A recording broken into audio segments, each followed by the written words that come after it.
Bonjour, c'est Thomas et bienvenue sur la chaîne de l'excellence du service. Ici, nous parlons marketing, stratégie, expérience client et mon objectif est de vous aider à monter en gamme votre business, c'est-à-dire aller vers le premium.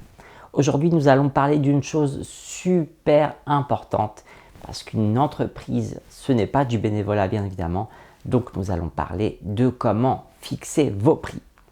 Et pour cela, nous allons procéder en deux temps. D'abord, comme toujours, une analyse à froid. On va analyser tous les éléments, le marché, c'est-à-dire les concurrents, notre qualité de service, positionnement, etc.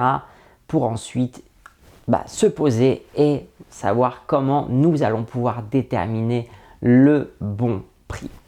Mais avant tout ça, n'oubliez pas de vous abonner à la chaîne, ça fait toujours énormément plaisir. Établir les prix est une étape super importante pour votre entreprise et sachez que vous n'allez pas pouvoir les bouger sans cesse, sinon vos clients ne comprendront rien à tout ça. Donc, quel élément prendre en compte afin de fixer vos tarifs? Tout d'abord, le plus évident, ça va être vos coûts de production. Quand je dis coûts de production, si vous vendez des services, ça va être le temps que vous consacrez. Les frais marketing, par exemple, est-ce que vous faites de la publicité en ligne? Est-ce que vous avez des frais pour votre site web, etc. Voilà, il faudra prendre tout ça en compte, les matières premières, l'approvisionnement et surtout, n'oubliez jamais le temps. On l'oublie souvent, par exemple, quand on est consultant et qu'on fait des formations, le temps qu'on utilise en amont pour produire la formation, bien évidemment, il faudra penser à tout ça. Ensuite, c'est aussi assez évident, le prix de vos concurrents. La première chose à faire, c'est de regarder les concurrents qui vendent des services similaires. Mais des fois, il n'y en a pas énormément si vous êtes assez innovant. Donc, il faudra vraiment regarder ce qui se fait sur le marché et trouver un juste équilibre pour savoir quel prix le client sera prêt à payer. On dit souvent qu'on ne vend pas un produit, mais un besoin. Donc, en ce sens, voyez à quel point vos services, vos produits changent la vie de vos clients, c'est-à-dire quelle valeur ils apportent. Parfois, ça peut être un produit pas très coûteux à produire, mais qui pourra changer radicalement la vie de vos clients. Et ça aussi, il faut l'inclure dans votre analyse. Un autre élément intéressant à inclure, c'est à quel point vous êtes flexible, adaptable et à quel point vous faites du sur-mesure pour vos clients.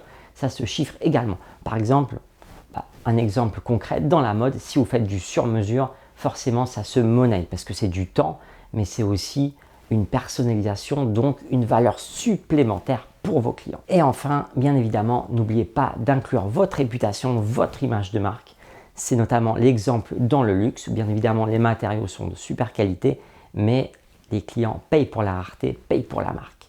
Donc ça aussi, c'est à inclure dans vos tarifs. Une fois que vous avez ces éléments, que vous avez analysé le marché, vous avez déjà pas mal d'éléments pour réfléchir à comment fixer le prix. Cependant, je vais vous donner quelques astuces. Tout d'abord, n'ayez pas honte de vos tarifs, même s'ils sont élevés. On a tendance vraiment à se sous-estimer là-dessus.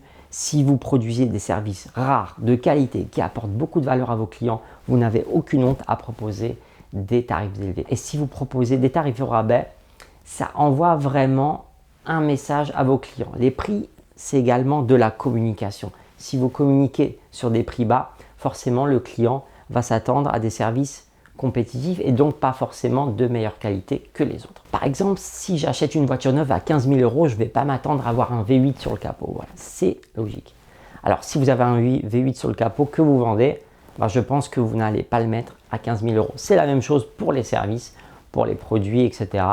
La qualité se paye et afficher un prix élevé, ça va également montrer aux clients que vous êtes sûr de la qualité que vous offrez. Ensuite, pour fixer vraiment le tarif, vous avez trois méthodes les plus répandues. C'est le coût plus marge, c'est-à-dire que vous allez calculer vos coûts de production, ce que vous coûte le service, le produit, et vous allez rajouter une marge que vous désirez. Ensuite, vous avez ce qu'on appelle le prix psychologique, c'est-à-dire ce que le client est prêt à payer. Pour l'avoir, il faut vraiment analyser les concurrents, il faut un peu tâter le terrain, s'entraîner et voir vraiment la barrière que le client n'est pas prêt à franchir. Donc, c'est un peu plus compliqué.